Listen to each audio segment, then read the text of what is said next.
Hello and welcome to Reiki Women Podcast. And it is Bronwen Logan here. That's me from Reiki with Bronwen. And I'm here with two other Reiki practitioners and teachers, Carrie Varela, who you may already know. And she's from the Reiki Healing Society, and Michaela Daystar from Heartscapes. Welcome, everyone. And today we're going to talk about an article that I wrote. It wasn't my idea, so I'm happy to do it, of course, but I just sort of feel a bit like, it sounds like I don't know, pushing myself out there. But at any rate, it was a suggestion because the article was about something that, we can have a great discussion about. And it's about, actually, what did I call it? Do not anger, be wrathful compassion. And I do say wrathful, and it's probably wrathful, but I'm so used to saying wrathful, I'll just keep saying it. It could be the English version of wrathful, but if you're wondering what on earth I'm talking about, that's what I'm talking about. So the idea behind the article was that, with anger, we often talk about how it's something, it's this great passion that we have in us, and it's directed out, and how dangerous it can be because it is an out of control emotion. And we often say things we don't mean, and hurt others, hurt ourselves. Yeah. So thinking about that, the Dalai Lama says that there are two types of anger. So there's an anger which is like if we're really jealous, or something like that. It's a reactive anger that is I don't want to say the word negative, but you know what I mean. It's like things that it is going to be hurtful if we react in that way. But he also talks about there being another type of anger, and that is wrathful compassion. So that is taking that energy, that passion, and directing it in a different way. So it's coming from a different perspective and using it for social good. So using it as a way to help others, or situations, something that fires us up, and using it in a way not to be horrible to people, but instead to actually find a way to allow that energy to shift things and make things happen in this world that will be a better place for all of us. There's lots to talk about in this subject, and I would love to hear what you guys have to think about this. So, Michaela, it was your idea to do the article. I'm going to throw it to you. Was my idea because I loved this article, and it really filled in some spaces and some questions in my teachings around the first precept, just for today, I anger not. That really, I mean, it just really filled some spaces that were needed for me. Really helped to round out and to deepen my work with that precept and the way that I work with it with students. So, one of the things that really often comes up when we first start contemplating the precepts, when I first started contemplating the precepts, particularly from the lens of my former profession working with students in social justice capacities, is trying to find this balance between um, releasing our attachment to anger, releasing the impact that it can have on us, right? The way that it can cause our stress levels to rise, that it can cause, cascade of really challenging feelings. It can mask deeper feelings like fear that need to be addressed but can get hidden behind the anger. There's all sorts of amazing reasons to let go of our anger. And at the same time, as you said in the article, anger can be an incredible fuel for action. And coming from social justice spaces, that is often a primary fuel for action. And along with that is working with women and working in women's spaces and kind of working with the reality that women are often discouraged from expressing anger or feeling anger, to subvert it, that it's not appropriate for women to, come with the power and the passion that is anger. So that becomes a subverted feeling. It becomes something that can, fester inside of us. And so I've done a lot of work in kind of women's empowerment spaces around expressing anger and doing anger practice, and like, how do we get that feeling out of our body because it's been subverted and suppressed. And so then we encounter, just for today, do not anger or anger not. And oftentimes working with people, coming from the perspectives that I just named, there's this, yeah, but I'm allowed to have my anger. I'm allowed to express my anger. That's, I've been working on trying to express my anger, after having been told by society I have to subvert it, so what do you mean, do not anger?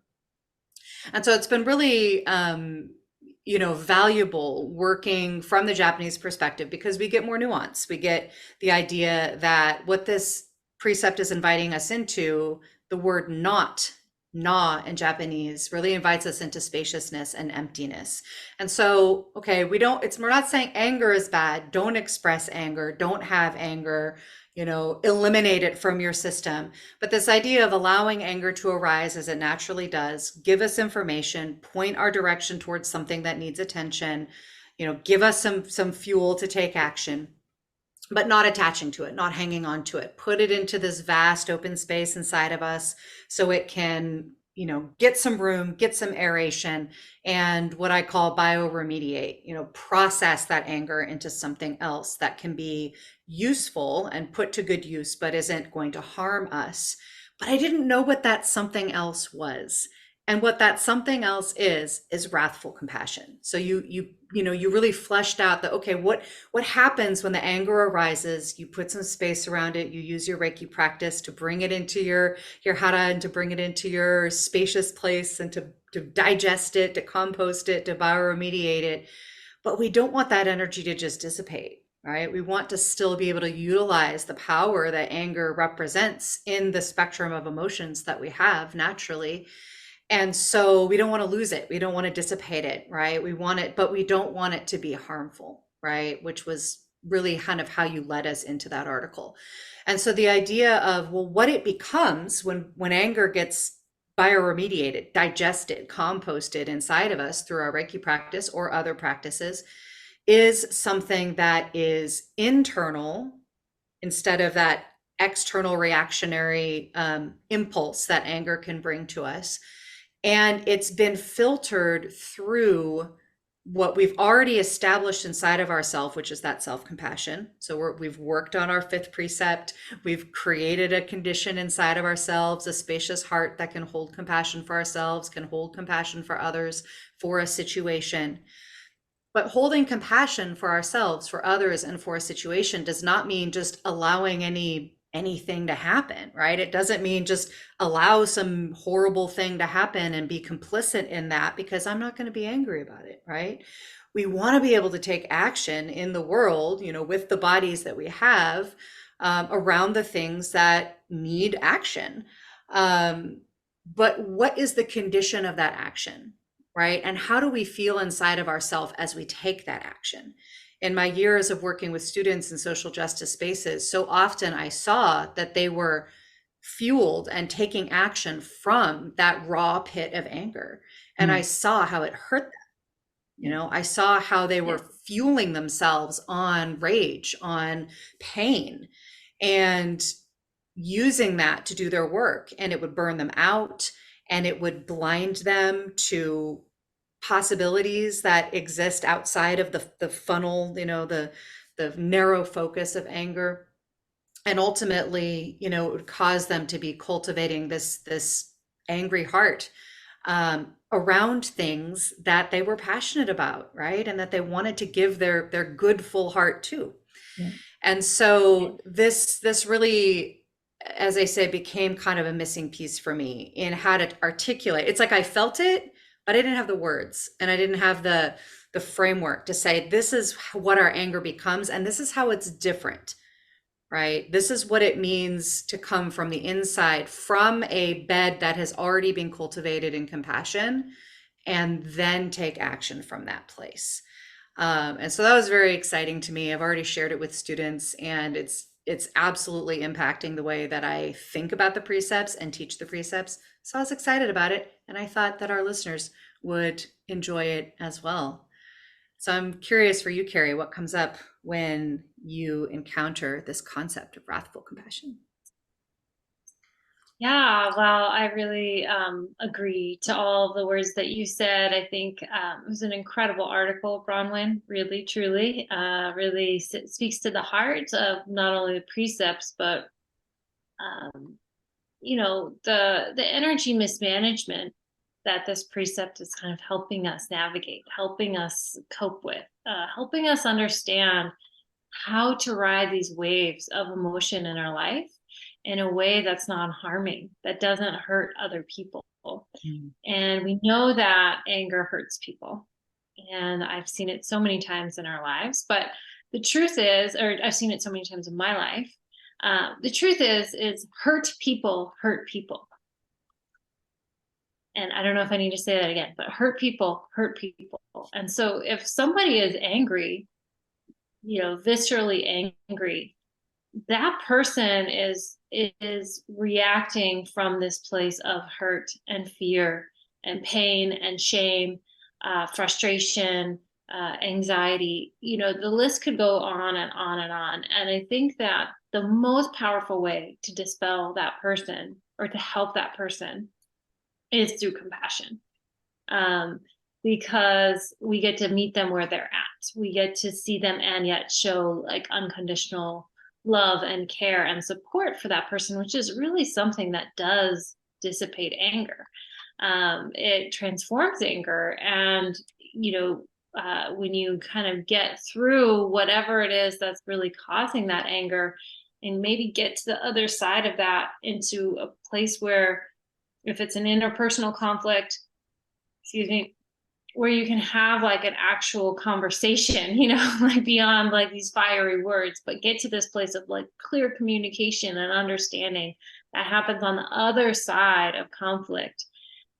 Compassion is what's going to get you there. And compassion is what kind of helps us resolve that issue more fully. So I love it. And it's a powerful place because, as you said, Michaela, anger moves us. It has this power inside of us to invite us into action. And from yoga and the many different aspects of Hindu culture that inform yoga, is this whole idea of rasa.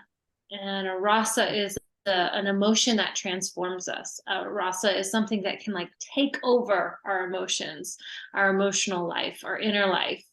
And a rasayana is something that transforms somebody through an emotional wave and transform you into a more positive emotion on the other side. So anger is a rasa, along with some other emotions like strength, love, compassion, joy. All of these things, when we really feel them, they actually bring us into more of a connection to our divine self, our divine emotions. And so that movement that anger kind of stimulates in us, I think, is something that we do need to look at closely when we're in a space where we're angry, right? Because when I'm angry, it's like that's all that I can see. It's like a very consuming kind of way of being, and it's very hard to get out of it because it's just something you just have to feel and move through and be with. Yet the system of Reiki has given me really a lot of tools to do that. And I know for me, like one of the greatest ways to move anger is to react to it, is to say something, to make a stand. And I've done that several times in my social media, like where I got angry about some issue and make a stand on social media. And yes, sometimes it makes me feel better, but a lot of times it doesn't, because it just comes with all this another like layer of emotional baggage. And so I've been really trying not to do that as much anymore. But I see what you're saying too, Bronwen, in the article, is that, the action that we can take can be this fierce, wrathful compassion, where we're saying, in many words and simple ways, maybe as well, is that that this is wrong. This is wrong, and this is wrong. Why? And creating firm, strong, potent boundaries around how we've been harmed, hurt, betrayed, why somebody's actions may be inappropriate or have unintentional backlash to them. But yeah, to come through it with that conscious awareness of compassion as being the force that's moving through. I think that's a little bit what yoga is speaking to when it talks about arasa, is like sitting with anger and then transforming it into something that's really useful. I also love the imagery that you used, Bronwen, and the imagery of the dragon for me was really powerful. Mostly because I was just in Japan earlier this year, and there's depictions of dragons everywhere. And myself, deep in some various Reiki meditations, have envisioned Reiki as a dragon, and have a really beautiful connection to that imagery and just the whole mysticism around dragons. But it points out another thing that I love to mention is that, when we don't have our anger under control and don't know how to navigate that, it's like awakening a sleeping dragon. And if we're working with the precepts on just the surface level of like, do not anger, okay, now that means I don't have permission to feel that emotion. I'm just going to stuff it away. I'm not going to deal with it. I'm not going to. It's like trying to tame a sleeping dragon. And it's only going to work for so long before something's going to happen. And that dragon's going to awaken. And this might be a healing crisis, right? Like when something is really up for us in our life and this dragon is in our face, and it's fierce and it's, all consuming in our inner world. I think the difference about learning to use wrathful compassion in our life is not to awaken a sleeping dragon, but rather to know how to ride the dragon and know how to like jump on the back of that dragon and recognize maybe that there's some harm that's happening there. There's something that needs to be tended to in our inner world, and a willingness to do that in order to get to that other side. And this whole notion of riding a dragon has been really powerful imagery that I've been working with and seeing and touching into. And after I came back from Japan, I went on a camping trip with my family, and I was at a beautiful land that had tons of sacred spaces and different symbols and statues all around this land. And right outside of one of the camping sites was this statue of Kuan Yin, and she was standing on this dragon. And I feel that's that imagery is, the precepts are ultimately teaching us how to ride our dragon.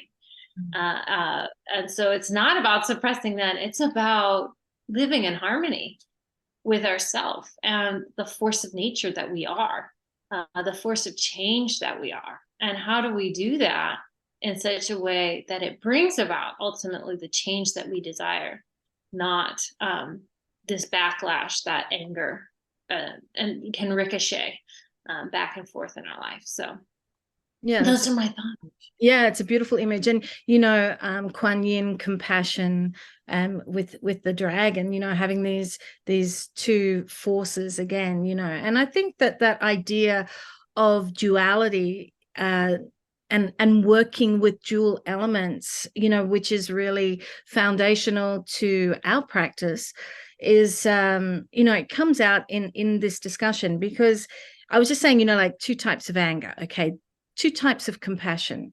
So this idea that we have the type of compassion which feels like a parent's hug. It's like what a parent's hug might be like, that we, the idea of being nurtured and looked after and cared for, and that type of compassion, which is just so beautiful, and sort of what I think a lot of people imagine compassion to be. But then another type of compassion, which is the one we're talking about today, which is the fierce parent, not the, not the hugging one, but the fierce one, the one that is going to protect you, care for you, do everything that it possibly can, that when you run across the road, it's going to grab you, and it's motivated by love.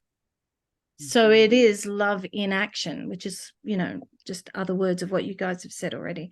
But, that being able to do amazing things because you are inspired to, because of not necessarily, I don't know.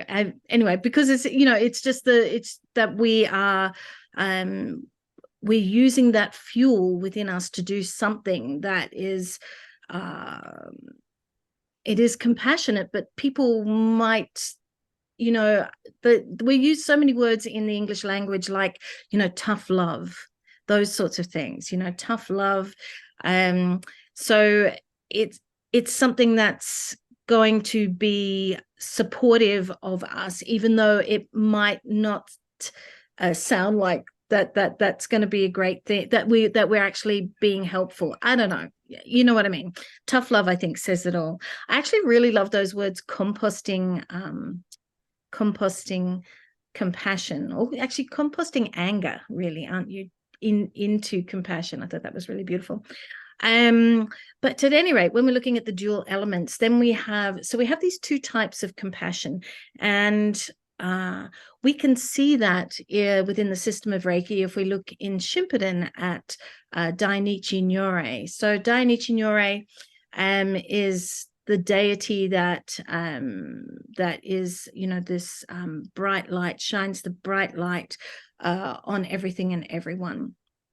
And I thought, using the opposite imagery, which is what you were talking about with the dragon, which is Fudo Myo, yeah? And so we've got Dainichi shining this bright light, and then we've got the other side of Dainichi, which is Fudo, and Fudo is sitting in flames, so the purification of flames coming up, and so flames are not what we might consider as friendly. Actually, the reason why I wrote this article was because I'd written a comment about something on Facebook about, not being angry or something like that. And someone had written back and said, oh, yes, but anger can be really helpful. And I was like, yes, I guess it's just a different way to see it. And so that's actually what inspired me to do this. And I had written back and said, well, when we work with the hara, we work with this idea of it being sometimes like flames, so we like bellows when we're breathing, and the hara is this burning fire within us, and it's burning off all the stuff we don't need, purifying our energy. And that is Fudo as well. And Fudo also has a lasso and a sword. So, a lasso is to stop us from moving into misguided, to pull us back from, like I was talking about the parent pulling back the child from the road, same thing. So, pulling us back from doing something that might be hurtful. Perhaps that's anger. Yeah. And the sword, to cut through things, to allow us to see the truth in the world. So we have these two elements again, and in many ways we can see them as the two sides of compassion. Yeah. I love this this parent metaphor, and then of course also the use of Furomyo to illustrate exactly this point, because that really is the space that he occupies in the pantheon, is this wrathful compassion, this loving, fiercely loving parent that takes us alongside and clears away everything that's in the way of us having what we need, And so when we think about that impulse to, back to my experience with social justice work, I mean, that is exactly what we're trying to do, clear away everything that stands in the way of love, as Martin Luther King said, that the fierceness to want to burn away everything that's hurting people, right? That's causing injustice, that's causing imbalance and inequity and pain and suffering. It is a very loving impulse, but unfortunately, it so often gets bound up in the person's own pain, their own experience of injustice, and therefore is this kind of toxic fuel instead of this purifying fire that you're describing. And it's so often the case that, when we have a topic come through for the podcast, a number of times that topic is manifested in the class that I'm teaching in the previous weekend in some spontaneous way. And so in this past class, I have a teaching apprentice right now, Blair. She's doing an amazing job, and she was leading the class this past week. And she's a death doula, so she works with people on grief and loss, and helps walk people through the dying process, which is incredibly sacred work. And so she led a class on the way in which the precepts and the third diamond in the heart really guide her work, and then some practices to how to navigate grief and to kind of be with the precepts as medicine for grief. And it was just a brilliant class. But one of the things that she had us do was to think about a time when we were grieving something, which isn't necessarily death, it can be any kind of loss, and then how we might have at the time, for the future, kind of filtered that situation through the precepts as medicine to transform that grief or to be with that grief in a different way. And what came up for me was the memory of when my older daughter told me she was going to move out of the house. And she had secretly saved her money, bought a car, put a deposit down on an apartment with her boyfriend, made all of the plans she needed to make, and then with much pride, announced that she was moving out. She had graduated high school early. She put everything into place. She was so proud of herself. And she surprised me with all of this. And my immediate gut reaction response was this incredible welling up of anger. And I had no idea where it was coming from. It was I was just absolutely furious at her. Right. And, when I sat with it, for a while, it was grief. It was abandonment. It was how could you leave me? It was fear for her safety. It was, all of these other things were simmering underneath that anger. But the immediate expression was anger at her. How could you do this to me? Right. When she's I'm doing this thing for me, so that I can, do what I need to do. And so as I applied this practice that Blair led us in of applying the precepts as a medicine, you would think the obvious one to work with is just for today, I anger not. But instead, the obvious one to work with was compassion. And I was reminded of, an article that we sometimes read in class that discusses working with the precepts from the ground up. So if we imagine the precepts as a pyramid, with the foundation of that pyramid, that wide, strong, rock solid base being the fifth precept, just for today, I am compassionate for myself and others. And then that compassion being the foundation that enables all the others to come to life in our day to day, with anger at the very top, meaning the last one sometimes we can deal with, right? And so that was exactly what was true for me, is that in order to clear the anger that was at the top, at the front of my experience, the one that was in my eyes, I had to come back down to compassion, first of all, for myself, for my mama heart that was breaking, and then compassion for her, for having lived through a lot of hard stuff in her teenage years and got herself together and graduated early and saved her money and done all of the things and feeling so proud of herself. And so, we worked through that, but, at the time, and however we did, but, in looking back at it and kind of using that as a template for how might I want to apply these lessons now, in experiences where anger comes up to the front like that. it's so clear that bringing compassion as the medicine for it and as the motivational energy to do what is needed, right? Because I could have taken that, you know, that fiercely loving parent stance with her and said, okay, if you're going to do this, you know, if you think you're grown, then here's, you know, here's how I'm going to support you. Here's some boundaries, you know, here's some strength, here's some foundation, but ultimately I love you. And that's what's guiding all of these decisions. And I just didn't have it at the time. You know, this was like, I don't know, this was years ago. This was 8 years ago. So I barely had Reiki in my life at that time. And so it's just so interesting that we're having this conversation now, right? Where we kind of hold these the bookends of the precepts, right? Anger, the first one, compassion, the last one. And, you know, of course, the precepts and all of the elements inside of the system of Reiki, they don't stand alone. They're not isolated from each other. They're all working together as a system, right? They are integrated. They need each other. They feed off of each other. They integrate. They shift around, right? They're very fluid and dynamic in our life, but always in relationship to each other. And this concept of wrathful compassion is such a beautiful, poetic way to express the way that the bookends of the precepts are in continuous relationship with each other, and then how we can activate that in our life.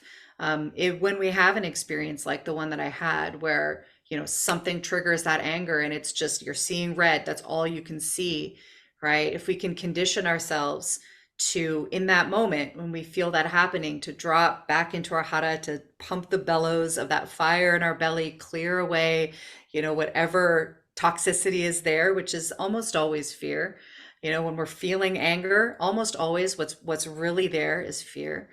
And then come forward with the powerful energy that is generated from that fire of compassion, and bring that furomyo, fierce, loving, you know, energy to whatever it is that we're dealing with. We will do much better by ourselves and by the people that we're in relationship with, right? Because you better believe that whole scenario with my daughter caused some damage for us for a while, right? The way that I responded to this situation was hurtful to her, because it's not what she was expecting and it's not what she deserved in that moment.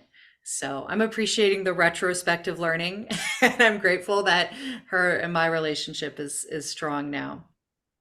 Yeah. Mm. Yeah, I love that. I love that whole concept of compassion being the foundation. And first, I want to acknowledge your mama heart. I don't know what that would feel like when your kiddo decides to flow the nest, and that must bring up so many emotions. So I totally can relate to having. I can only imagine having that reaction would have been probably my go-to too in that situation. I think it's really hard to be surprised by big change, you know, even when it's probably positive.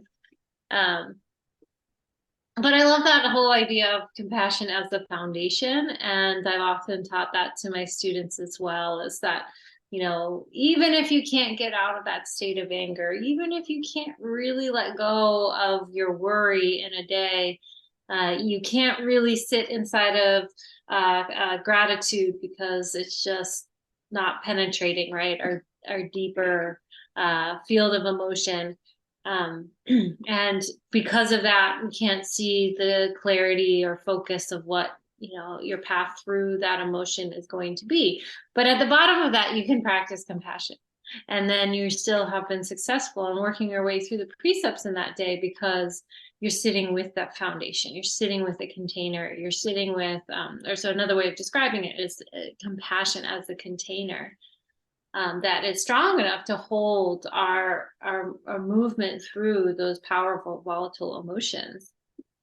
Ron, when I took your course a while back, almost a couple of years ago now, I remember how you said, you know, it's so helpful to look at your anger, and Yeah. just to make it a daily practice. And it's not about necessarily even changing it, transforming it, doing anything with it, but just to see it as that is true for me today. And I get to choose how I get to relate to that anger, whether it be to try to work with it, to try to transform it. Maybe it's just to sit with it. Maybe it's just to acknowledge it rather than suppress it. I think that is a really powerful way of sitting with anger too. And yeah, I don't know. I just feel like there's so much to anger. You know, we really need to unpack it. And when you learn how to unpack your anger, you can learn how to unpack so many different emotions. And so to really get to the root of what is causing any sort of distress in your life. So that's why I think it's so wonderful to use these precepts, and that they really nourish our lives. They give us some structure, some foundation to work our way through it. I also feel like the fourth precept, be true to your way, is a really helpful one for me too, when I'm in a state of anger, because it's like helping me decide how I'm going to move forward from where I am, from that triggering event. So I found a lot of relief working with that precept as well.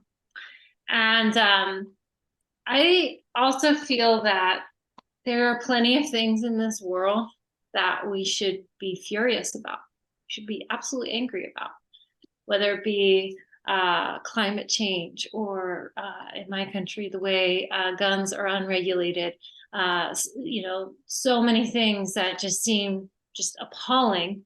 War in the world, famine, malnourishment, poverty, all of these things. And I say furious in the sense of wrathful compassion, because we want to help people. We are here to help each other, right? And I know for myself, when I was reading to my kids when they were really young, and we were reading and they were learning all about the animals, like the polar bears and the elephants and the tigers and all of these things, and I would just get so angry about that, and it wasn't anger, it was really a sense of helplessness, because I know that climate change is impacting our world in such dramatic ways, and I know that we're in a major phase of worldwide extinction, something that the planet has never seen on this scale before.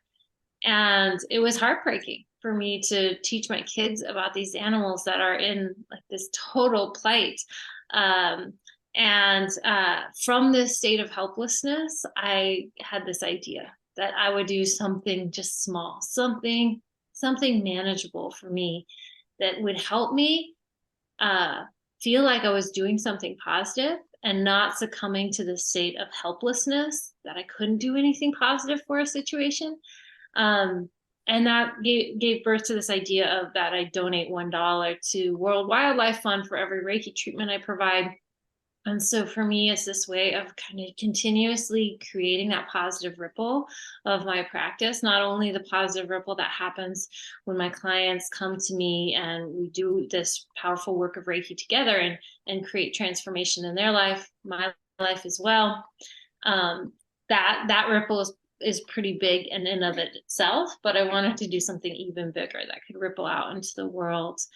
And I think that's compassion, wrathful compassion in action, you know, is when we do find that the suffering in the world feels overwhelming and we feel the sense of helplessness, that fourth Reiki precepts of just being true to our way, to try to find meaningful, powerful ways to give back, to make a positive difference in the world, and to do the work of healing that really is required.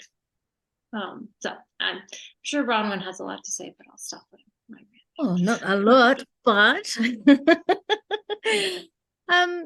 a couple of things. Or just that thing about not looking at anger. Yeah, I think sometimes we don't look at anger. And, you know, I always say when I'm teaching, this is what you were talking about, but whenever I'm teaching that particular precept, you know, I always say, well, you know, what's the opposite of anger? You know, what is the opposite? And, you know, people will come up with all sorts of things, whether it be peace or I don't know. Yeah.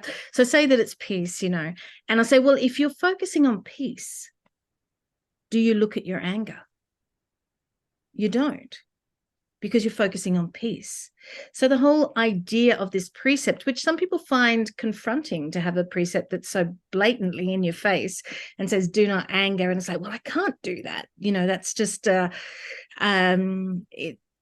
do I control it? What do I do about that? So it's almost like people don't want to even look at it often, but just to sit with it, as you said, Carrie, and just to see what it is. What is it? Why is it there? Yeah, it's an interesting contemplation practice for us, for sure. And ultimately, I think at the base of all of this, of what we're talking about, when we think of compassion, is that if we work with wrathful compassion, so we transform our anger, when we work with wrathful compassion, in reality, we're starting with ourselves, right? So, it is actually an inside practice still rather than an outside practice, because anger is very much out. And but this actually does begin from inside. And, this whole thing of being compassionate to ourselves in this situation. So understanding, gradually learning about our anger and where it's coming from and why we do it, and looking at how we can transform that into something that is actually of use to this world rather than destructive. Yeah, so constructive, I guess, is probably the best word to use there. So thinking of it as constructive compassion possibly is another way of thinking of that, and transforming that anger into that, but doing it first and foremost for ourselves, because this is where we get the option to choose and change what happens in this world. Yeah, which is what Carrie is just talking about there. So we get the option, if someone's angry at us and we want to respond back with anger, we get the option, the choice, how to transform that, what to do with that. So that's how I see it. I'm so glad that you talked about the way that the first precept is inviting us to look directly at anger. And you're absolutely right. The opposite side of the pushback to that precept, right? So I talked about the pushback of like, but I need my anger, right? Don't tell me not to feel my anger. The opposite side of that is, I don't want to look at it, right? Why do we have this precept that focuses our attention on the anger, right? We should be focusing our attention somewhere else. There's this real impulse inside of Western Reiki to rewrite the precepts. In fact, I had a teacher who encouraged us to do that, right? To rewrite the precepts in a way that was more like affirmations. The precepts are not affirmations, right? They are there to direct our attention to what needs to be dealt with, right? And we've talked on this podcast in the past about spiritual bypassing, and I see that as a form of spiritual bypassing, where we're saying, hey, don't look at this experience that we all have, that our culture encourages us to subvert and to not look at, right? Or for other types of people, lead with that, right? Use that anger to make things happen in the world, right? But for this group of people, often female people or female identified people, we would like you to focus on peacefulness, on submissiveness, on kindness, on service, on these other things. So let's reframe that. And so there's this strong impulse to reframe those first two precepts into affirmations, and that is not their purpose, right? Their purpose is to allow us to look at reality, to look at what is true, which is that we experience anger and we experience fear, and there are good reasons for us to do so, and we will poison ourselves if we hold on to those feelings without doing something positive with them. And so I think it's incredibly important for us as Reiki teachers to assert that people not rewrite the precepts. Have affirmations, certainly, right? Like work with affirmations, but that is a separate practice.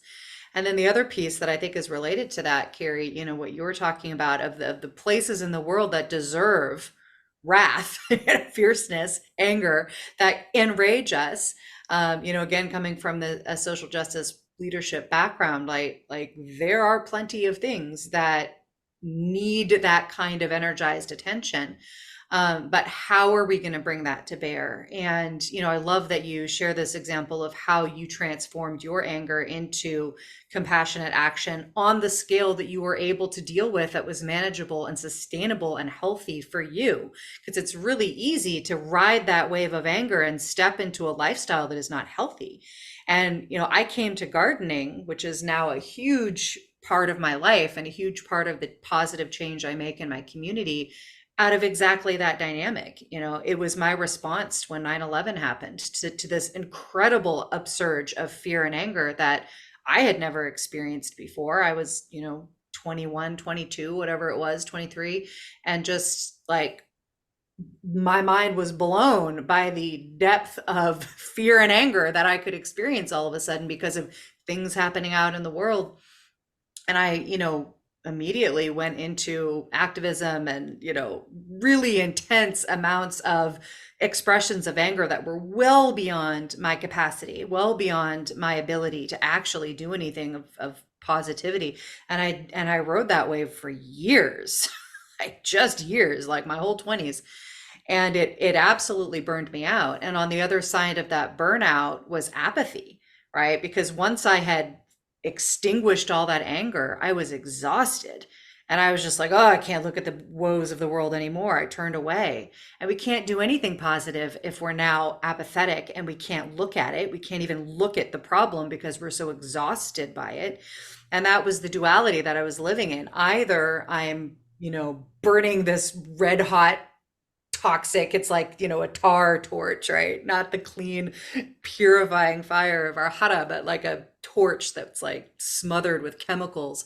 Either I'm running on that, or I can't even deal with it at all. And the non-dualistic, the healthy, the whole alternative is wrathful compassion, to clear away that toxicity and then see what is actually inside of my capacity. What is my sphere of influence?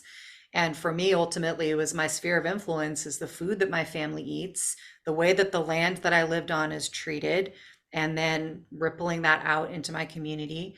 And that has become a significant aspect of my lifestyle and my value system and my way of being and my work for the last 25 years. And I'm deeply grateful for that. And I had never put these terms to it, but that's exactly what it was. Gosh, I'm so grateful we're having this conversation, because I just actually wrote the story of how I came to the garden and that whole time of my life. And this piece of like going from that toxic anger that, harmed me and burned me out, to this life-giving activity of working with the land, it was wrathful compassion. That's exactly what it was. Oh, I love it. I love having the words for it. Well, it is lovely having those words.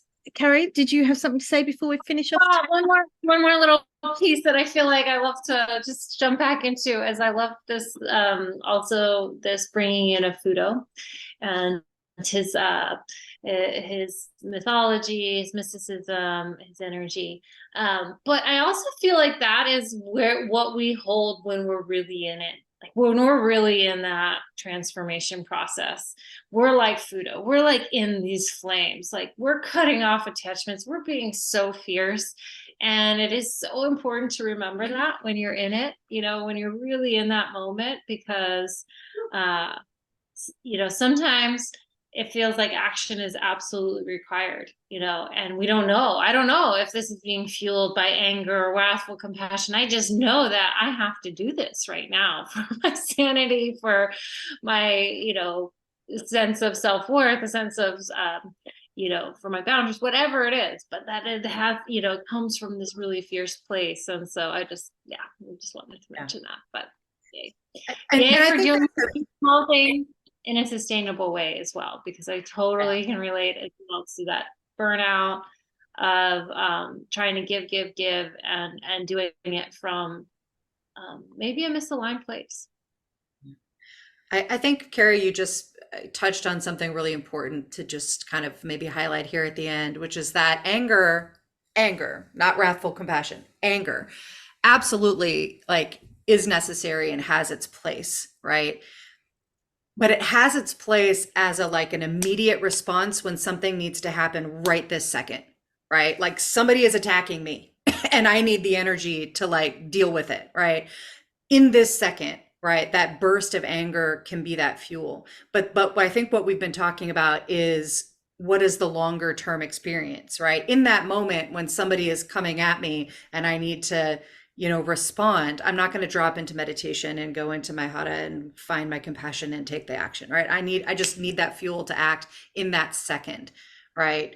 And that's important, right? I want to acknowledge that for anybody who like has needed to draw on that fuel in a moment of challenge. We're not trying to make that wrong at all.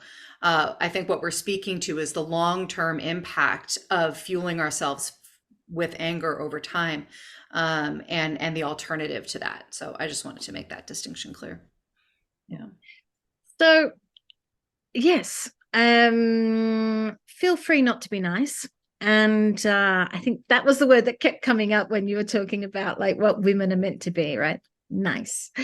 And use your energy, use that motivation, and make change. And we look forward to seeing you next week. And in the meantime, make sure that you do all the things you're meant to do, like this, share it with your friends, and subscribe. And we look forward join us for the Reiki Raise Summit that is coming up very, very soon.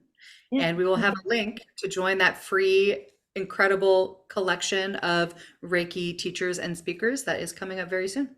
Join us there. All right. We'll see you then. Till next time. Bye.